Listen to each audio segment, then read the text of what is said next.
మన ప్రభు అయిన యేసుక్రీస్తు పరిశుద్ధ నామములో ఈ పాడ్కాస్ట్ ద్వారా వాక్యం వింటున్న ప్రతి వారికి నా హృదయపూర్వకమైనటువంటి వందనాలు. కీర్తనల గ్రంథం 5వ అధ్యాయము 5వ వచనం. డాంబికులు నీ సన్నిధిని నిలువలేరు, పాపము చేయ వారందరూ నీకు అసహ్యులు. ఈ మాట మనం గమనించినట్లయితే సృష్టి ఆరంభము నుండి ఈ సృష్టి అంతం వరకు, అనగా క్రీస్తు రెండవ రాకడ పర్యంతం వరకు కూడా కనిపించేటువంటి ఒక విషయం ఏదనగా డంబం, డాంబిక తత్వం. ఈ డాంబికులను గురించి ప్రభు ఏం సెలవిస్తున్నారు అంటే, అటువంటి వారు ఆయన సన్నిధిలోకి రావడం దుర్లభం, అటువంటి వారు దేవునికి అసహ్యులు. అందుకే డాంబికులు అంటే ఏమిటి? మనం ఇంగ్లీష్ లో చూస్తే ఫూలిష్ అని, బోస్ట్ఫుల్ అని, అరోగెంట్ అని చూస్తాం. అనగా తన్ను తాను ఎంచుకొనవలసిన దానికంటే ఎక్కువగా ఎంచుకోవడం, వారి స్థితి పరిధి స్థాయి మించి అధికంగా వారిని వారు వ్యక్తపరచుకోవడమే డాంబిక తత్వం. అయితే ప్రభు ఈ యొక్క డాంబిక తత్వాన్ని అసహ్యించుకుంటున్నాడు. అది ఆయనకి అస్సలు ఇష్టం లేదు. దాన్ని బట్టి వారు ఆయన సన్నిధిని నిలబడడానికి రావడానికి కూడా వారు అర్హత లేని వారుగా ఉంటున్నారని వాక్యం సెలవిస్తుంది. ఇంకొక విషయాన్ని మనం చూసినట్టయితే డాంబికుల గురించి కీర్తనల గ్రంథం 75వ కీర్తన 4వ చరణం. అహంకారుల ఎండుకుడని అహంకారులకు నేను ఆజ్ఞ ఇచ్చుచున్నాను, కొమ్ము ఎత్తుకుడి, ఎత్తుగా కొమ్ము ఎత్తుకుడి, పొగరు పట్టిన మాటలాడుకుడి అని భక్తిహీనులకు నేను ఆజ్ఞ ఇచ్చుచున్నాను. ఈ చదివిన వాక్య భాగం ద్వారా మనం గుర్తించాల్సినటువంటి విషయం ఏదనగా డాంబికులు అనగా భక్తిహీనులు అనే విషయాన్ని మనం ఇక్కడ గమనిస్తాం. వారు ఎందుకని భక్తిహీనులుగా మార్చబడ్డారంటే, ఈ డాంబిక క్రియలు, డంబపు మాటలు, డంబపు ప్రవర్తన వారిని భక్తిహీనులుగా మార్చేసింది. వారు ఎంతసేపటికి కొమ్ము ఎత్తుతూ ఉంటారు. నేను గొప్ప, నేను ఎక్కువ, నాలాగెవరు లేరు, నేను నా సంతానం, నేను నా సంతతి, నేను నా భార్య, నేను నా భర్త, నేను నా పిల్లలు, నేను నా కుటుంబం, ఇలా వారిని వారు హెచ్చించుకుంటూ కొమ్ము ఎత్తుకుంటూ ఉంటారు. నేనే చేస్తున్నాను, నా ద్వారానే దేవుడు కార్యాలు చేస్తాడు, నాకే దేవుడు దర్శనం వరం ఇచ్చాడు, నాకే దేవుడు స్వస్థ వరం ఇచ్చాడు, నాకే దేవుడి అద్భుతమైన వరం ఇచ్చాడు అని వారిని వారు హెచ్చించుకుంటూ ఉంటారు. ఎంచుకోవాల్సిన దానికంటే అధికంగా ఎంచుకోవడం భక్తిహీనతకు తావుతీస్తుంది. ఈ భక్తిహీనత దేవుని రాజ్యానికి వారసులు అవ్వడం. ఈ భక్తిహీనత వలన వారు డాంబికులుగా నామకరణం చేయబడి దేవుని రాజ్యానికి అడుగు పెట్టలేని వారుగా నిలబడిపోయారు. అయితే మనం ఇంకొక విషయాన్ని మనం చూసినట్టయితే కీర్తనల గ్రంథం 94వ కీర్తన 4వ వచనంలో, వారు వదరొచ్చు కఠోరమైన మాటలు పలుకుచున్నారు, దోషము చేయ వారందరూ బెంకములాడుచున్నారు. ఇక్కడ ఇంకో విషయాన్ని మనం చూస్తాం. ఈ డాంబికులలో ఉన్నటువంటి ఇంకొక లక్షణం ఏదనగా దోషము చేయవారు. వీరు చేసేది దోషము అయినప్పటికీ కూడా మేము దోషం చేయట్లేదు, మేము భక్తిగా ఉన్నాం, మేము పవిత్రంగా ఉన్నాం, దేవుని సహవాసంలో ఉన్నాం, దేవుని సన్నిధిలో ఉన్నాం అనేటువంటి భ్రమలో ముందుకు సాగిపోతూ ఉంటారు. వీరికి ఎన్ని చెప్పినా కూడా, వీరికి దేవుని వాక్యం ఎంత చదివినా కూడా దానిలో ఉన్నటువంటి దేవుని ప్రేమ, పరిశుద్ధత, పవిత్రత, పరిశుద్ధాత్మ, హృదయ శుద్ధి, ఇలాంటి విషయాలు వాళ్ళకి అర్థం కాక వారి దోషాన్ని కప్పిపుచ్చుకుంటూ డాంబికులుగా ప్రవర్తిస్తూ దేవుని రాజ్యానికి అర్హత కోల్పోయిన వారుగా నిలబడిపోతారు. అయితే వాక్యం ఏం సెలవిస్తుంది? వీరందరిని గురించి డాంబికులు ఆయన సన్నిధిని నిలబడలేరు. ఓకే, డాంబికులు భక్తిహీనులుగా మార్చబడతారు, భక్తిహీనులైన వారే డాంబికులుగా ఉంటారు, దోషము చేయవారే డాంబికులుగా ఉంటారు అన్న విషయాన్ని మనం చూసాం. అయితే ఈ డంబంలో ఉన్నటువంటి ఒక 2 ముఖ్యమైనటువంటి విషయాలు మనం ఈ పూట ధ్యానిస్తాం. 1వ డంబం ఏదనగా లోక సంబంధంగా దేవుడు లేడు అనేటువంటి డంబం. మహోన్నతుడికి తెలివి ఉన్నదా? ఆయన మనుషులను చూసి వారి పాపాలకి శిక్ష వేస్తాడా? పవిత్రంగా పరిశుద్ధంగా చేతులు కట్టుకుని నీతిగా జీవిస్తే ఆయన ప్రతిఫలం ఇస్తాడా? ఆయన లేడు, ఆయన లేడు, నేను మాత్రమే ఉన్నాను, కష్టపడితేనే మనిషే దేవుడు, మనిషి చేసే పనే దేవత అని వారు డంబంతో పలుకుతూ ఉంటారు.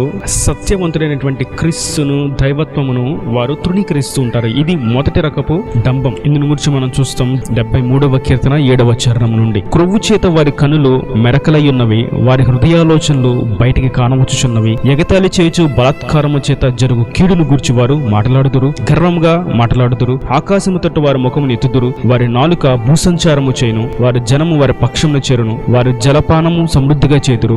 దేవుడు ఎట్లు తెలుసుకును? మహోన్నతునికి తెలివి ఉన్నదా అని వారు అనుకుందురు. ఇదిగో ఇట్టి వారు భక్తిహీనులు, వీరు ఎల్లప్పుడూ నిశ్చింత గలవారే ధన సమృద్ధి చేసుకుందరు.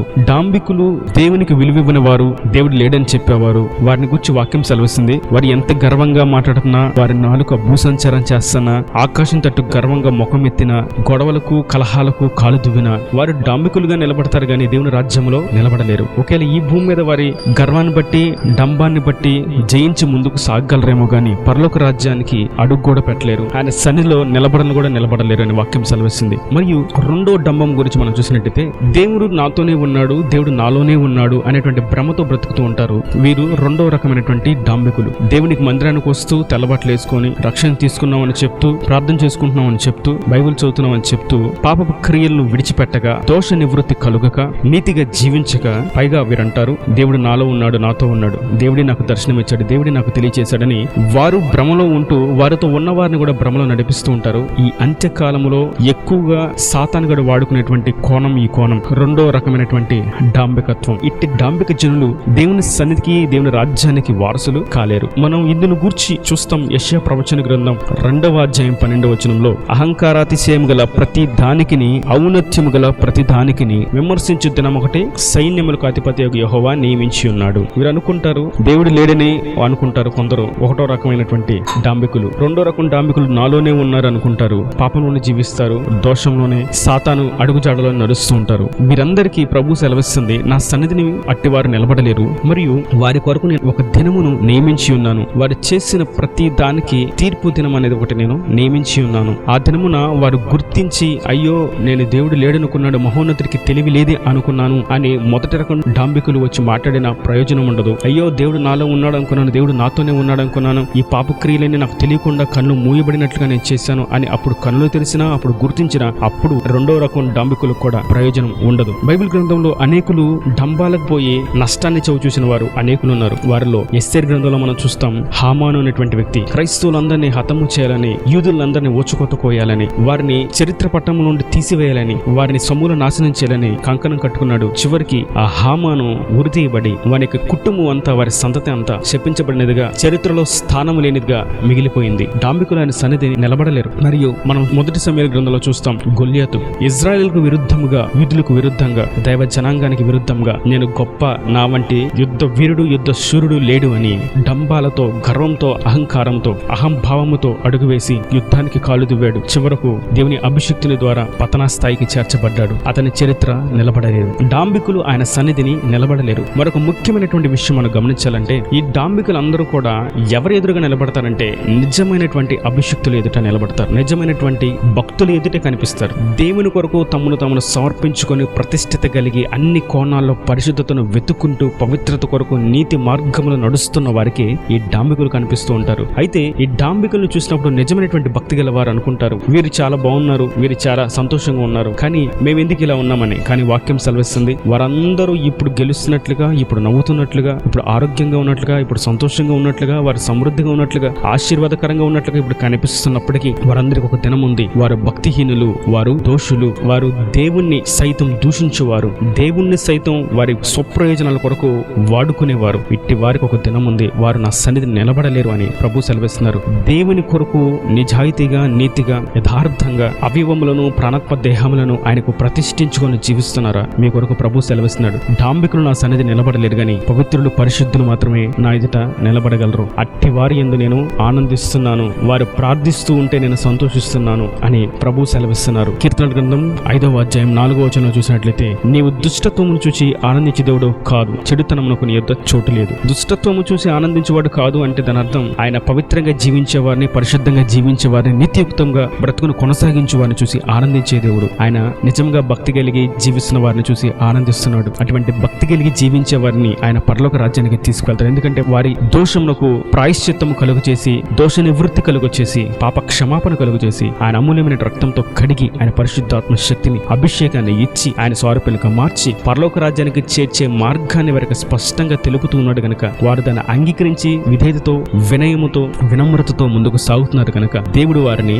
అట్టి వారిని పరలోక రాజ్యానికి తీసుకువెళ్తాడు. ఆయన సన్నిధిని నిలబెడతాడు. ఆయన సన్నిధిని వారిని ఆనందింపచేస్తాడు. ఆయన సన్నిధిలో నిత్య రాజ్యంలో, పరలోక రాజ్యంలో, యుగాయుగములు ఆయనను ఆరాధించే సమూహంలో వారిని చేరుస్తాడు. వారిని ఆశీర్వదించబడినటువంటి జనాంగంగా దేవుడు గుర్తించి ఒక క్రొత్త పేరును వారికి అనుగ్రహించి సంతోష సమాధానాలు, ఇక దుఃఖము, నిట్టూర్పు, అనారోగ్యం, బాధ, వేదన ఏమీ లేనటువంటి నెమ్మదితో కూడినటువంటి సంతోషకరమైనటువంటి జీవితాన్ని ఆయన పరలోక రాజ్యంలో అనుగ్రహిస్తాడు. కనుక డంబంతో ఉన్నవారిని గుర్తించుతాం, డంబపు క్రియలను విడిచిపెడదాం. అటువంటి వారు ఒకవేళ మనకు ఎదురైతే వారి విషయం మనం మౌనంగా ఉందాం, వారిని దేవునికి అప్పగిద్దాం. ఈ రెండో రకమైనటువంటి డాంబికులు ఈ అంత్యదినాల్లో ప్రబలుతూ ఉండగా వారిని గుచ్చి ప్రార్థిస్తాం. దేవుడు అట్టి డాంబికులను కూడా ప్రేమిస్తున్నాడు. వారిని క్షమించాలని వారి కొరకు ఆయన చేతులు చాచి ఉండగా వారును దేవుని రాజ్యానికి వారసులు అన్నట్లుగా ప్రార్థిస్తాం. అట్టి డాంబిక తత్వం మనలో లేకుండా జాగ్రత్త పడుతూ ముందుకు సాగుతూ పరలోక రాజ్యానికి వారసులమగుదుముగాక. ఆమేన్. God bless you. తలలు వంచి కన్నులు మూసినట్లయితే మీ కొరకు చిన్న ప్రార్థన. ప్రేమ స్వరూపీకరణ కటాక్షంగా తండ్రి నా ప్రభువా, ఇటువరకు నీ కృపలో భద్రపరిచే వాక్యాన్ని ప్రతి బిడ్డను మీరు ఆశీర్వదించండి. డాంబికులను గురించి ప్రభువా, ఈ లోకంలో ఉన్న వారి ఆయా వర్గాలను గురించి మేము తెలుసుకోవడానికి మీరు బోధించినటువంటి ఉన్నతమైన ఉపదేశాన్ని బట్టి నీకు స్తోత్రము తండ్రి. నీ కొరకు కనిపెట్టుకున్న వారిని పరలోక రాజ్యానికి సన్నిధిలో చేర్చు చేర్చుకుంటారని, సంతోషింపచేస్తారని తెలియజేశారు. వారిని బట్టి మీరు ఆనందిస్తున్నారని తెలియజేశారు. అదేవిధంగా